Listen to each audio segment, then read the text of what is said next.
ini dibuat bukan untuk mengungkit luka lama yang pernah terjadi di negeri tercinta ini, akan tetapi hanya untuk mengungkap siapa dalang di balik sejarah kelam perjalanan negeri ini.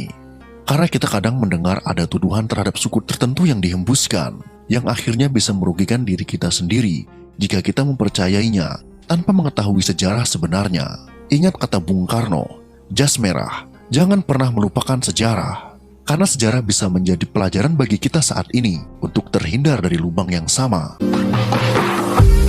Pada tanggal 3 Maret tahun 1946, tengah malam meletuslah revolusi sosial di berbagai wilayah di Sumatera Timur, dipelopori oleh Pesindu, yaitu Pemuda Sosialis Indonesia, organisasi di bawah kontrol PKI atau Partai Komunis Indonesia, dan PKI sendiri. Istana diserbu dan dirampok, beberapa orang raja dan kaum bangsawan dibunuh. Dalam peristiwa ini, dendam pribadi pun turut membonceng. Teror berkecamuk di wilayah NRI atau Negara Republik Indonesia yang makmur ini.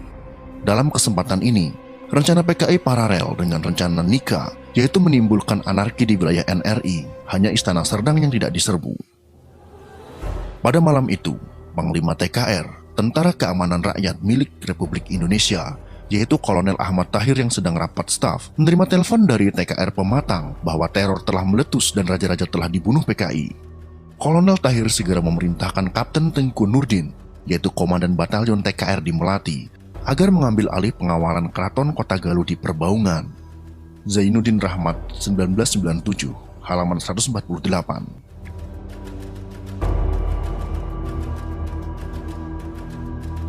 Ribuan nyawa para bangsawan di Sumatera Timur harus dicabut paksa di tangan gerombolan revolusi yang mengatasnamakan pro-Republik Indonesia. Mereka menyebutkan bahwa para sultan, raja, datu, ataupun tuan adalah musuh perjuangan rakyat Republik Indonesia. Benteng feudalisme harus dihancurkan dari Sumatera Timur. Itulah pesan yang dibawa mereka. Tanggal 3 Maret 1946, revolusi sosial di Sumatera Timur kemudian pecah. Aksi massa Pesindu, PNI, dan PKI melakukan revolusi atau pemberontakan besar-besaran secara biadab dan serempak di Sumatera Timur, membumi hanguskan istana-istana kerajaan, memburu para kaum bangsawan, menculik dan lalu membunuhnya. Massa pro-komunis membunuh sejumlah sultan dan keluarganya, membunuh golongan menengah pro-Republik Indonesia, dan membunuh pimpinan lokal administrasi Republik Indonesia. Mereka menyebutkan bahwa para sultan, raja, datu ataupun tuan adalah musuh perjuangan rakyat Republik Indonesia. Benteng feudalisme harus dihancurkan dari Sumatera Timur.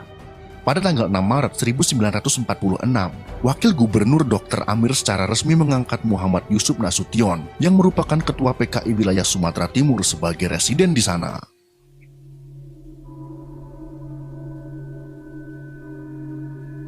Seperti yang terjadi di Kesultanan Kuala, salah satu kerajaan Melayu yang berada di Tanjung Pasir, Kabupaten Labuhan Batu Utara, pada 3 Maret 1946 lalu. Sultan Kuala, Tuanku Al-Haji Muhammad Shah, diseret saat sedang sholat malam di rumahnya oleh sekelompok orang.